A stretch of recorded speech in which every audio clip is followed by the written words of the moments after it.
बरसात की वो रात गांव वाले आज भी नहीं भूले। रघुवीर के कुएं के गिरने के बाद सब कुछ शांत हो गया, लेकिन इंस्पेक्टर अमर सिंह के मन में एक सवाल अभी भी जिंदा था।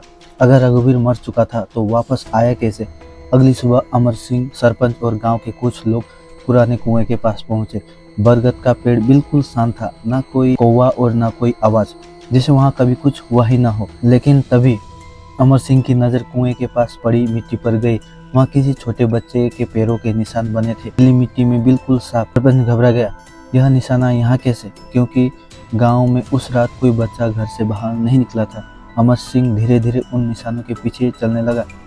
निशान सीधे बरगद के पीछे बने पुराने खंडर तक जा रहे थे, वही खंडर जहाँ सालों पहले कालू मिला था। हवा अचानक ठंडी हो गई। खंडर के अंदर बिल्कुल अंधेरा था। दीवारों पर पुराने हाथों के निशान बने थे और बीच में एक छोटा लकड़ी का बक्सा रखा था। सरपंच कांप गया। यह बक्सा तो ठाकुर हरिराम का है। अमर ने बक्सा खोला। अंदर एक पुरानी डायरी थी, धूल में भरी हुई। उसने पहले पन्ना खोला और पढ़ते ही उसके चेहरे का रंग उड़ गया। उसमें लिखा था, अगर ये डायरी किसी को मिले तो समझ लेना कि गांव पर खतरा अभी खत्म नहीं हुआ। सरपंच के हाथ कांपने लगे। डायरी ठाकुर हरिराम की थी। उसमें लिखा था कि कई साल पहले गांव के कुछ लालची लोगों ने एक साधु को मारकर उसी कुएं में फेंक दिया था। मरते समय साधु ने श्राप दिया था, जिस दिन निर्दोष का खून इस कुएं में गिरेगा उस दिन मौत वापस लौटेगी। अमर सिंह की आंखें फैल गई।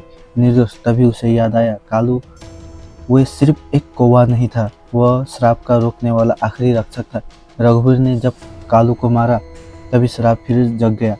अचानक खंडर के बाहर बैठे सारे कौवे एक साथ चिल्लाने लगे, काँव काँव। हवा तेज हो गई।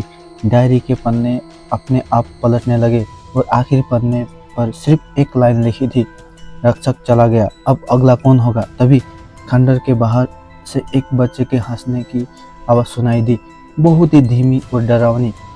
अमर और सरपंच बाहर भागे, लेकिन बाहर कोई नहीं था। सिर्फ बरगद के पेड़ के नीचे एक छोटा सा लड़का खड़ा था, करीब 10 साल का। फटे पुराने कपड़े, नंगे पैर और कंधे पर एक छोटा काला कौवा बैठा हुआ। लड़का मुस्कुरा रहा था। सरपंच डर गया और पूछा, तुम कौन हो? लड़के ने धीरे से कहा, डरिए मत। उसकी आवाज़ बेहद ही शांत थी। अब गांव सुरक्षित है। अमर सिंह आगे बढ़ा। तुम्हें यह कैसे पता? लड़का मुस्कुराया। फिर उसने अपने कंधे पर बैठे कौवे को सहलाया और बोला, कुछ रिश्ते मुझसे बड़े होते हैं। अचानक तेज हवा चली। बरगद के सारे पत्ते जोर जोर से हिलने लगे। कुछ सेकंड के लिए बिजली धमकी और जब रोशनी वापस आई वह लड़का गायब था। सिर्फ एक काला पंख जमीन पर पड़ा था। अमर सिंह ने धीरे से वह पंख उठाया। उसकी आंखों में पहली बार डर नहीं, सुकून था। उस रात के बाद गांव में फिर कभी कोई अजीब घटना नहीं हुई। पुराना कुआं हमेशा के लिए बंद कर दिया गया और बरगद का पेड़ अब डर का नहीं, रक्षा का निशानी बन गया। लेकिन आज भी जब गांव में कोई मुसीबत आने वाली होती है तो सबसे पहले बरगद पर बैठे कौवे जोर से चिल्लाने लगते हैं और गांव वाले समझ जाते हैं, कालू अब भी यही है, बस दिखाई नहीं देता है। यह वीडियो बिल्कुल काल्पनिक है। आपको यह वीडियो कैसा लगा कमेंट्स करके बताइएगा और आपका प्यार दीजिएगा।